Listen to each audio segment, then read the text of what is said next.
How we doing, guys? Dime this here, and today Antonio Conte has been they mutually agreed, but sacked in quotation marks by Tottenham Hotspur. I'm gonna get into it. I'm gonna break it down. Make sure you guys smash the like button, comment, and subscribe, and let me know down below in the comments who do you think Tottenham's next manager will be. A lot of people saying that Pochettino could come back to Tottenham. I don't think you should go back with your ex. I think they should go with something new and explore different opportunities and explore a different manager, because if they go back with Pochettino, they're going to get the same results. You keep doing the same thing but expecting different results. It's not going to happen. So, yeah, just getting into it. Harry Kane scoring, doing his thing this season for Tottenham. He'll probably end up leaving in the summer. You got Son, who'll probably leave in the summer as well.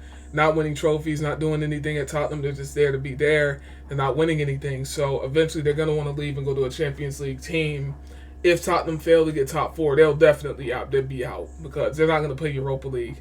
Bad enough they're not even winning anything. So, yeah, that'll most likely be done.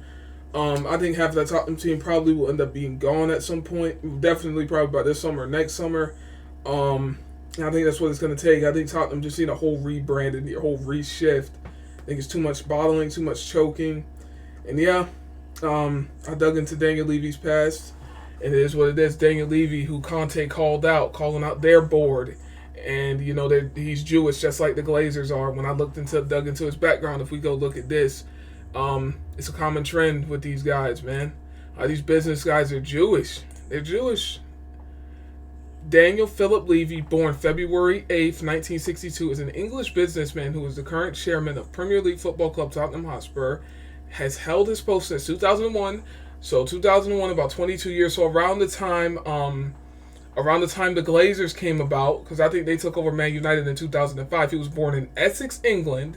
Right here, he was born in Essex, England, to Jewish parents. His father, Barry Levy, who was the owner of a clothing retail business, Mr. Bridal, and all this other stuff. Mr. Bridal later rebranded. Why do I keep doing that?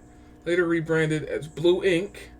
He is a lifelong Tottenham Hotspur supporter and attended his first match at White Hart Lane against QPR in the 1960s. He studied economics and land economy in Sydney Sussex College. And yeah, if you notice, his son went to the same college, occupation businessman, and now he's the owner of Tottenham. Yeah, Levy made an attempt to buy Tottenham in 2008, or not 1998, but failed. So that's a little bit of the history on Daniel Levy. This is him right here. They all have that bald, old look. None of these guys are like in their 30s, 20s. All these guys are old and very, very established. Like 1962, that's like what, late 50s, early 60s. So yeah, but since Daniel Levy's been at the club, he's probably been draining the club dry, just like the Glazers do. Very money hungry, draining the club dry. And yeah, just doing what he does best. You know, draining the club dry. That's what businessmen do. That's what these business people do. They don't care about the team. They don't care if Tottenham are winning. If you notice, Daniel Levy doesn't care if Tottenham are winning trophies. He's still there. And it doesn't seem like the business is slowing down at all. If anything, they built the new stadium. They actually built the new stadium, I think in, like, what was it, like last year, the year before. They have a whole new stadium now. They have this big stadium, probably one of the best stadiums on the planet, but they're not winning anything. So, yeah. But yeah, after plenty of speculation, because Conte came out and talked about the board just like Cristiano Ronaldo did. And yeah, they got rid of him. They got rid of him. They got rid of Conte because he came out and talked about the bagel board. He came out and talked about Tottenham's board, and they got rid of him in like 2 days. I mean, I think this was last week. Oh yeah, he's a manager. Oh, and plus people didn't really like Conte anyway because he wasn't winning, he wasn't getting results. So they were like, oh, swift quickness. Cristiano Ronaldo, he was falling off the wagon a little bit towards the end of his thing. Ollie left, all this stuff, and they got rid of him with swiftness. So this doesn't really surprise me at all. And honestly, him being sacked doesn't surprise me. Antonio Conte's Spurs timeline. What did Tottenham manager say about leaving? Spurs achieved a top 4 finish and Champions League qualification with a strong finish because we played only one competition with 12 or 13 players that didn't have injuries. We played with the best players every game because we played only the league. Don't forget, with 3 games to go, Arsenal was 4 points up. We did a miracle. I remember very well in the summer people talked about Tottenham as title contenders, but in my experience, it was a bit crazy to see this. and all this stuff. There's just a lot of talking. Um, he said what happened in January last year, players leaving and stuff. This is just how it is with managers and stuff. He went on that rant, and yeah, they got rid of him with the swift quickness. They just got rid of him, and it really doesn't surprise me. He lost to Sheffield United in the Cup, in the FA Cup. He was dropping play, all this stuff, man.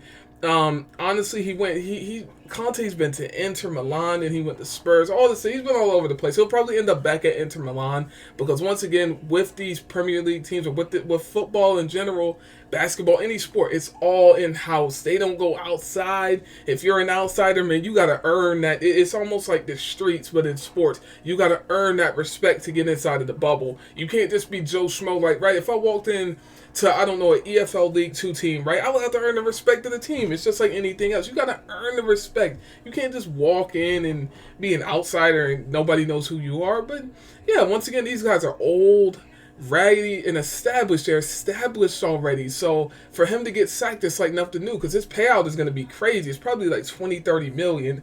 So yeah, he's chilling. He's going to be doing this thing and he'll probably end up back at Inter Milan or wherever he's going to go. He could go somewhere else, to be honest. Who knows?